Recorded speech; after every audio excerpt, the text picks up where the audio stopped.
All right, today we're going to talk about spur pruning a grapevine. I want to talk about the parts of a grapevine. This right here is called the trunk. These are called cordons, also our arms, and these are called canes. Then we have right here little nodes. And these are going to be the fruiting nodes right here. Now when we do cane pruning, we're going to leave 2 of these on here. Now the space between the nodes is called the internode. And we don't want the internode too large because that is more like a water sprout that you see on apple trees. They're not really healthy. They've grown too fast, fighting for light or just for survival. Down here, I don't know if you can see this at the very, well, maybe it's right here. Right here, this is, we call this like a non-node or a basal node. It's a non-fruiting node, so we don't count that at all. When we count fruiting nodes, we count the ones above that, 1, 2. And that's all we want when we spur prune are 2 of them. So in all of this, we have to choose what spurs we are going to keep for production for next year. So in order to get started, what I usually recommend everybody doing is just doing a quick clip and taking everything down so it's manageable.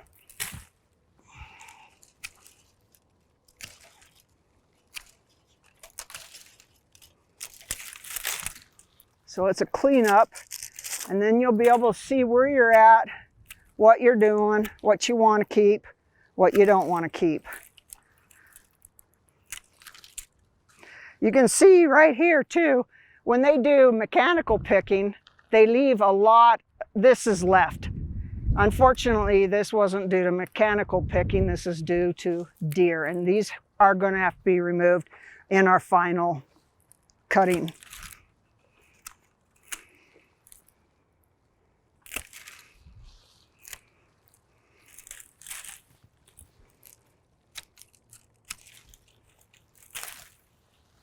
Man, these are a mess.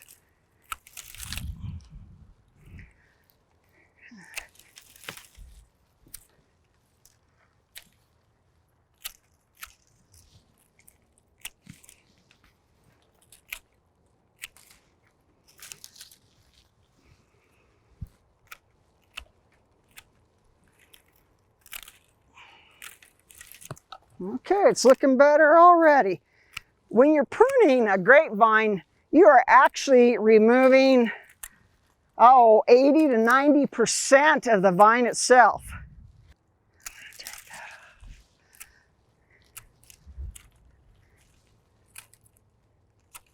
All right, this is the rough prune now. I'm going to remove these little guys.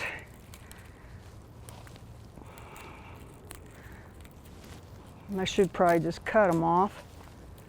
They're pretty brittle. Okay, now we're at the tough part or where we have to make decisions.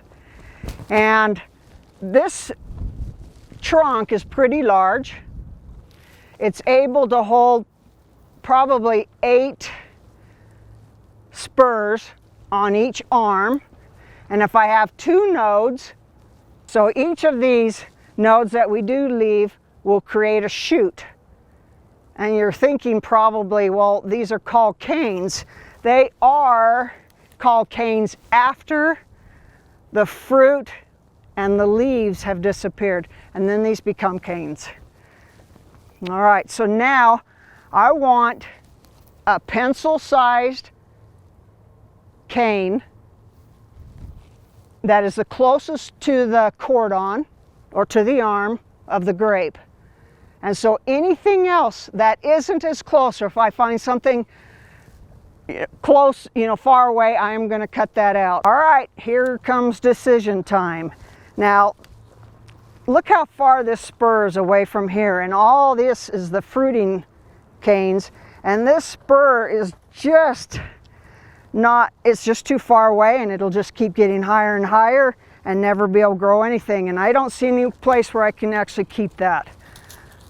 This one right here, he's growing from underneath, and I have one right above it that is pretty decent size. So I go 1, 2, and there it is. So there's my 2 spurs, and my basil bud is down there at the bottom, and he's a non-counter. All right, this one, that's pencil length, but he's not the best looking, so he's going to go out. Then I have 1, 2, snip that off, snip that off. Okay, now here is an older one. He doesn't start until up here too much. Here's my nodes. Oh, he's sort of he's broken right here. Well, let's keep him for just a second. That is some winter damage. All right, this one, see, we've got one here that I like, pencil size. 1, 2, right there. This one has to come out. That's the old spur there. So there's my new one. Okay, we have one right here. We have a pencil size here, but he's weak and he's broke down there. So I am going to have to keep this spur. 1, 2. That node doesn't look healthy. It looks like it's been rubbed off. So I'll keep 3 on that one. Now my closest one here is going to be this one. And I need them, I want them maximum of 6 inches apart. So this old piece will come out and I'll have to rely on this one. Maybe it'll send something out better. Here's an old spur. Here's my new spur, 1, 2. Clipped off, good. That one's too little, too skinny, smaller than pencil and brittle. It's what happens too when they overproduce. They can get brittle like that, not enough sugars to make a nice healthy vine. Okay, 1, 2, there it is. Okay, now we're over here. This is an old spur. This one's coming up. He's going to have to be the best way he can do. 1, 2, and off. This one down here is way low. This is an old one. 1, 2. That's gone, that's gone, that's gone for right now. We'll come back to it. An old spur. Going to remove this, keep this one upright. This is old. Let's get that one and that one. Cut that off. An old one. Okay, this one's nice size. These come off to the end. We don't need it because we already have the 1, 2 there. We do have a large gap here, but it's going to have to do in this case. Okay, now we have another spur here, and we have ones very close to it. So now we can get rid of this one if we would like to. So now if we look at this, we have 1, 2, 3, 4, 5, 6, 7, and we wanted about 8. I could leave this one here. He will send new shoots up. And I don't want things growing from the bottom like that. So there's one side right there. It looks better already. Now on this side we have the 1. Let's get that down. 2, 3, 4.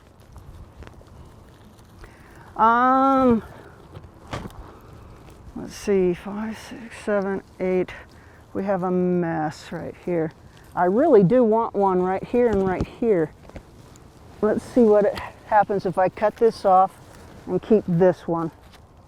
What do you think, Mike? I think it'll be good. Okay. We'll take this one. Now that spur is been rubbed off. Here's one. Wow, this one's broke, and this is the one I wanted to keep. Let's do this, clean that up. Let's get rid of the old one here. This one's broke. One right here. The deer do a lot of damage on these vines. Okay. I don't want all this. And I don't need it to come out any further. So I will get rid of that one, and I'm going to keep this nice one right here. All right, now let's see where we're at. 1, 2, 3, 4, 5, 6, 7, 8, 9, 10. I can get rid of one more. I think I'd leave 10. Well, yeah, because I'm 7 short on one. All right, and that is how you do cane pruning, and this is on a cordon with 2 cordons. Spur pruning. I mean, oh, this is how I do spur pruning.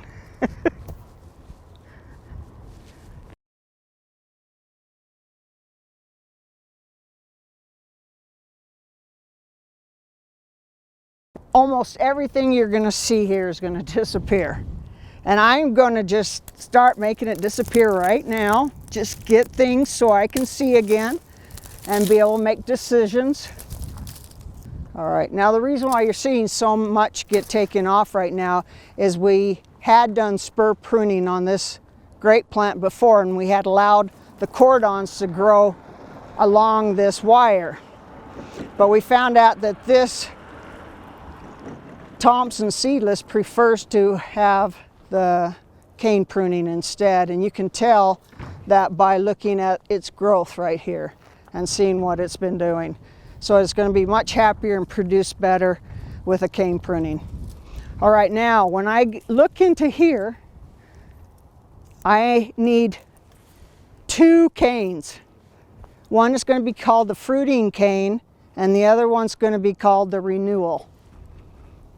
And so my fruiting cane, I want to leave it as long as I can, about a dozen, 18 nodes. And so now I've got to try to pick which one I want. I know this one is out because he's damaged. You can see that.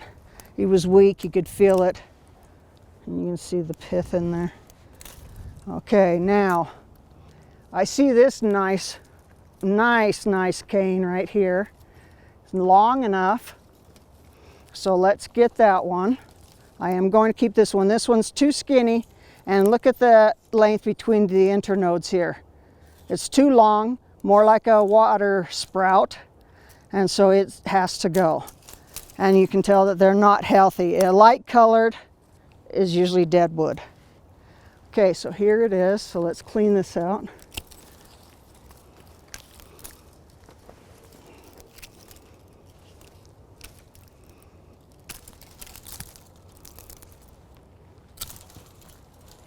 All right.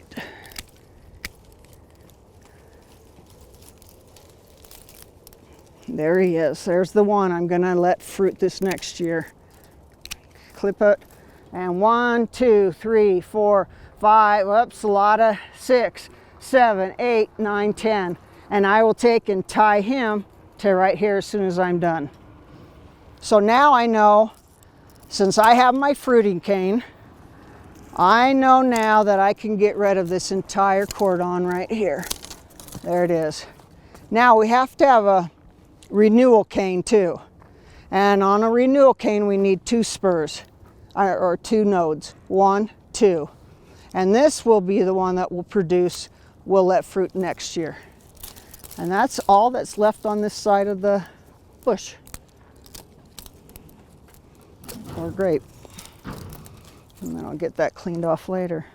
Now we'll go over here and do the same thing to this side. I'm going to get rid of a lot of stuff right now. Again, the old cordons are coming off.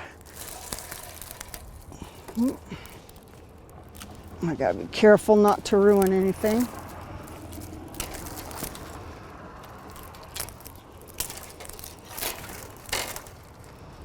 All right, that's good enough for right now. Okay, now I've got to take and look for my fruiting cane. I'm going to take this one off, it's in the way still. Gently remove that. Let's not cut anything off that I might need.